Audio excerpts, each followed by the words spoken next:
I feel great and I'm here to win the habitat of the world and then get into Tokyo and everybody around me.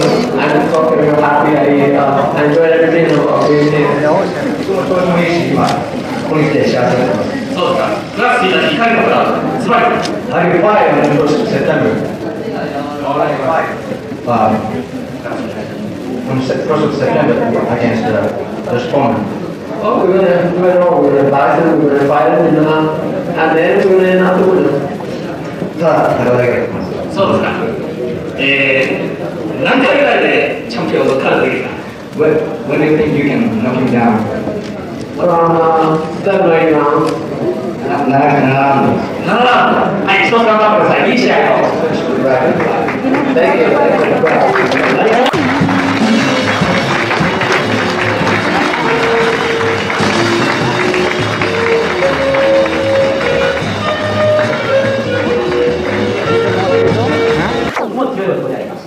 世界ヘビー級チャンピオンのジョージ・フォーマンです。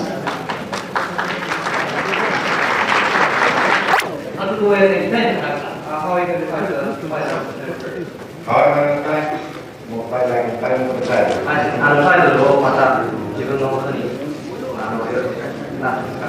ほっとけるような皆様に期待をいかがでしょうか。ちょっとわかんないですけど、それはやってるうちに来るでしょう。その前にOK。OK です。はい、頑張ってください。どうもありがとうございます。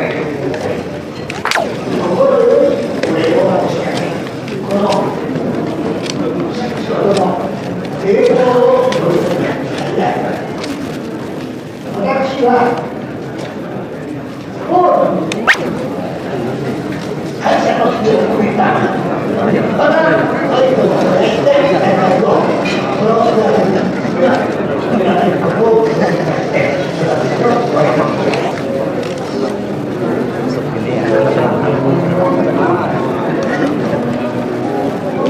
チャンピオンと挑戦者が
申します。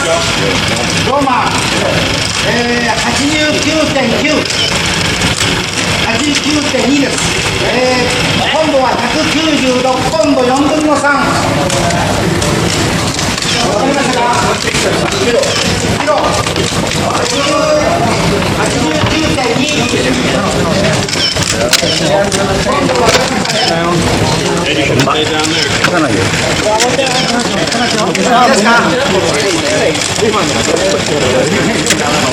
Yeah. No problem. Okay? All right?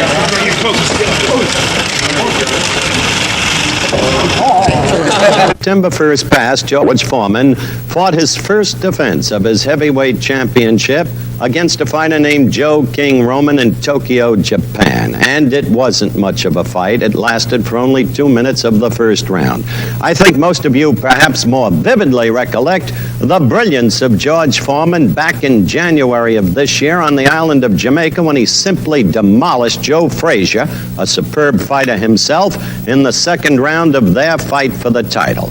But there was of great interest in the Roman fight a controversy. As has been so often the case in heavyweight championship fights, there was a rhubarb, as my old friend Red Barber would have put it, that took place during the fight and immediately thereafter. An allegedly foul blow struck by the heavyweight champion George Foreman against Joe King Roman when Roman was on the canvas. So we're going to concentrate on that as we proceed to Martial Arts Hall in Tokyo, Japan, where the bout was actually held. 8,000 in attendance. Here will come the referee's instruction. Crowd filing in. Actually, every top price seat at $189 was sold, though there were 7,000 empty seats. Now here's Jay Edson, the referee. 15 rounds, 3 knockdown rules waived. Mandatory 8 count is in effect. If you deliver a knockdown blow, you must go to a neutral corner before I commence counting. Watch for the fouls because I'll take points away. Butting, pushing, hitting with the kidneys, all the fouls. Good luck to both of them. Thank you. Did you see that movement by Roman? At the very least, he stuck his tongue out at Foreman, and Foreman later admitted to having been enraged by the gesture. Still, as they come out at the sound of the opening bell, watch Foreman closely. He's in the red trunks. You will not see him do much punching in the early seconds. He'll be dancing with Roman, who had been dancing with his throat through all of the pre-fight tub thumping. That's what I mean.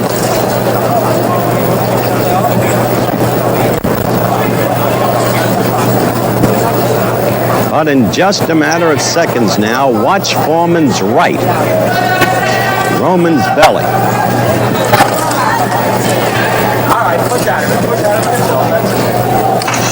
It's just about ready to come up. You'll see Roman almost lifted off his feet. There it is. Roman staggered. Even if just for a second, and it may be that all starch went out of Roman's performance right there. Certainly, George moves quickly in, becomes aggressive in the manner that he was against Joe Frazier, and he manhandles Roman with ease.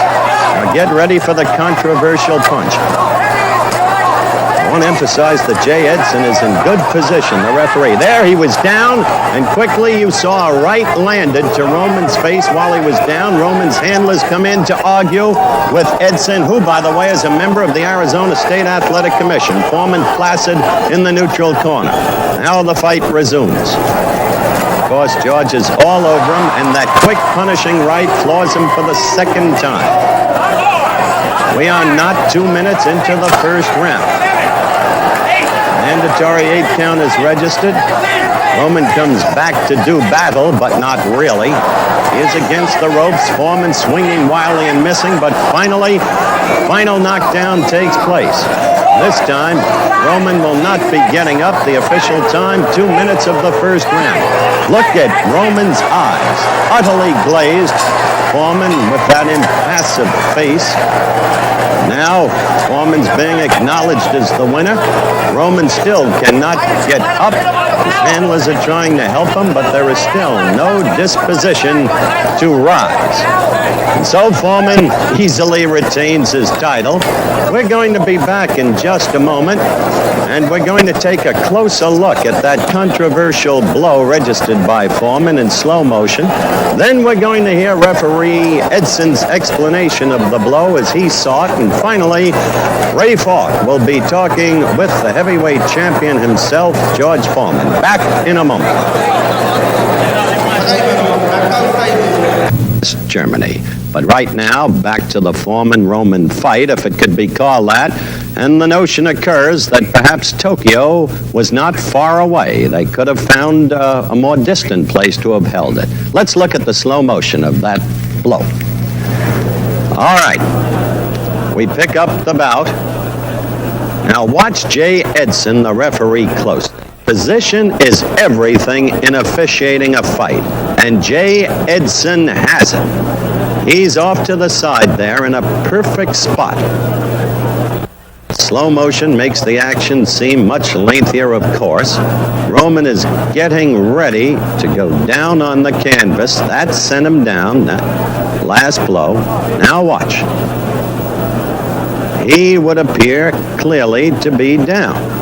And there is the Foreman blow that stirred the furor.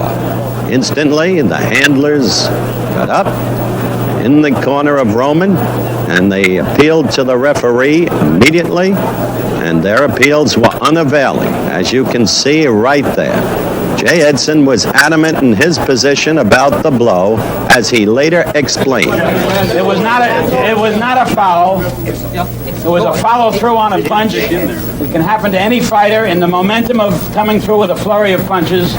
There was no intention, I'm sure, on his part. He's a champion. He doesn't have to resort to that type of fighting. It was just a follow-through as the man was going down. I did not count it as a knockdown. I pushed Mr. Foreman back to a neutral corner. I allowed 8 to 10 seconds for Roman to stand up. I gave him his chance to get back get back into motion. There was nothing illegal about what happened. It was just an unfortunate event as on a follow-through on the punch of the champion. That's all. There can be no question that George Foreman is possessed of extraordinary punching power, but certainly he did not add to his championship luster by fighting the likes of Joe King Roman and beating him. He's going to have to fight the good ones, which is what Ray Falk talked to him about. Where are you headed from here? What's next on your fighting schedule?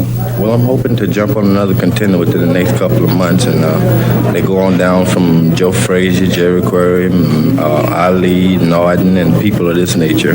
They've been offering, and I think there's a great possibility that we'll be getting together sometime in the future with some contender. How do you rate the people you just mentioned? I think that they're all great fighters, and I'm fighting all contenders. I don't care how they're rated or whatever. I'll just fight them. Well, people are already beginning to compare you to Joe Louis, that you've got the determination and the fighting sense and the power. How does that? I think that's the greatest compliment that could be paid to me or any other boxers, to have some kind of comparison to Joe Louis. I think that if I ever do look good on a particular night, it will be because I had some resemblance to the style and grace of Joe Louis as far as being dedicated to trying to knock out a guy.